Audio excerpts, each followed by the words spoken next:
Kembali lagi di Top News pemirsa, Basuki Cahayapurnama dengan gerakan teman Ahok sempat menebarkan satu optimisme bagi para calon independen di berbagai penjuru Indonesia.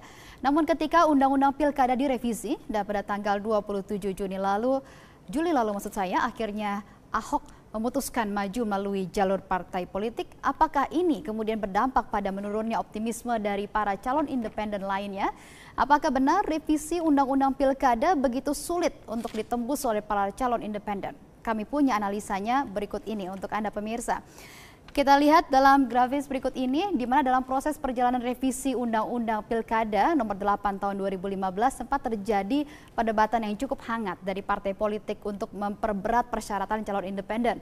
Dan setelah melalui perjalanan yang cukup panjang, akhirnya tidak ada yang dirubah dari pasal persyaratan calon kepala daerah, di mana calon independen tetap harus mengumpulkan suara minimal 6,5% dari maksimal 10% dan minimal 6,5% dan maksimal 10% dari jumlah daftar pemilih tetap. Sementara syarat dari calon partai politik juga tidak ada perubahan, yaitu sebesar 20% dari jumlah kursi di DPRD atau 25% dari akumulasi perolehan suara sah dalam pemilu.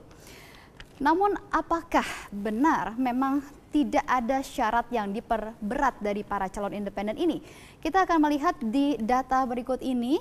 Jika kita melihat dari pengajuan judicial review terhadap revisi Undang-Undang Pilkada oleh Gerakan Nasional Calon Independen atau GNCI, ada 3 pasal yang dinilai menyulitkan calon independen, yaitu pasal 41 di mana pemilih tercantum pada DPT pemilu sebelumnya, dan ini akan berdampak pada membatasi hak suara dari pemilih dalam hal pemilih baru dan juga pemilih yang pindah domisili. Kemudian pasal 48 tentang verifikasi faktual, ini yang menarik dan banyak diperdebatkan. Ini berpotensi menghilangkan dukungan dari para calon independen karena jangka waktunya sangat pendek, 14 hari tanpa tahu jadwal kapan akan didatangi oleh petugas pemungutan suara. Dan kemudian kita melihat pasal lainnya yang juga kemudian diajukan judicial review adalah pasal 48.3 di mana verifikasi berdasarkan nama tidak diumumkan oleh KPU, dan ini tentunya tidak sejalan dengan transparansi yang diusung oleh calon independen. Dan kemudian menjadi satu perdebatan dan juga perbincangan cukup hangat mengenai bagaimana interpretasi terhadap pasal 48 revisi Undang-Undang Pilkada. Apakah 3 hari waktu yang diberikan kepada para pendukung calon independen ini termasuk dalam 14 hari waktu untuk verifikasi faktual atau di luar dari waktu 14 hari. Dan jika kita melihat tahapan Pilkada DKI Jakarta, maka ini akan jelas terlihat bahwa interpretasi dari pasal 48 adalah 3 hari waktu yang diberikan kepada para pendukung calon independen ini termasuk dalam 14 hari waktu untuk verifikasi faktual.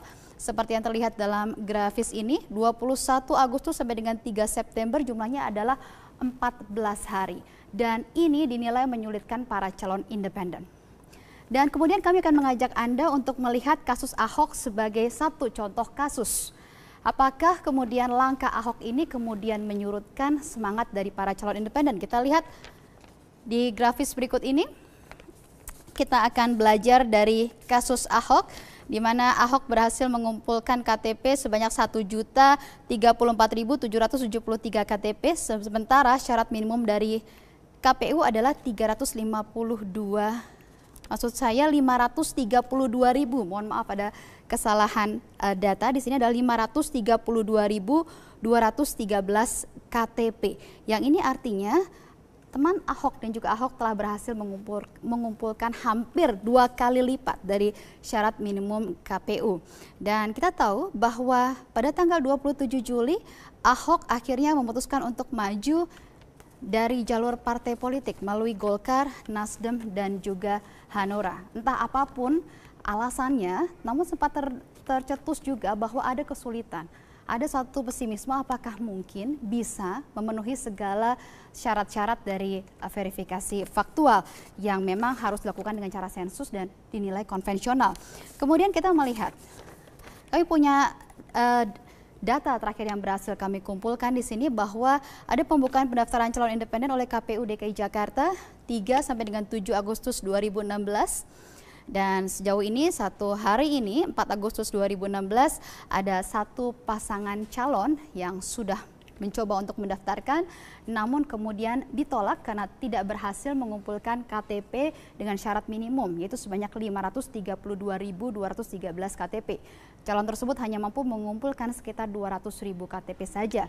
Padahal sebelumnya menurut Ketua KPU Jakarta, Sumarno mengatakan bahwa ada 8 pasangan calon independen yang menelepon dirinya berniat untuk mendaftar.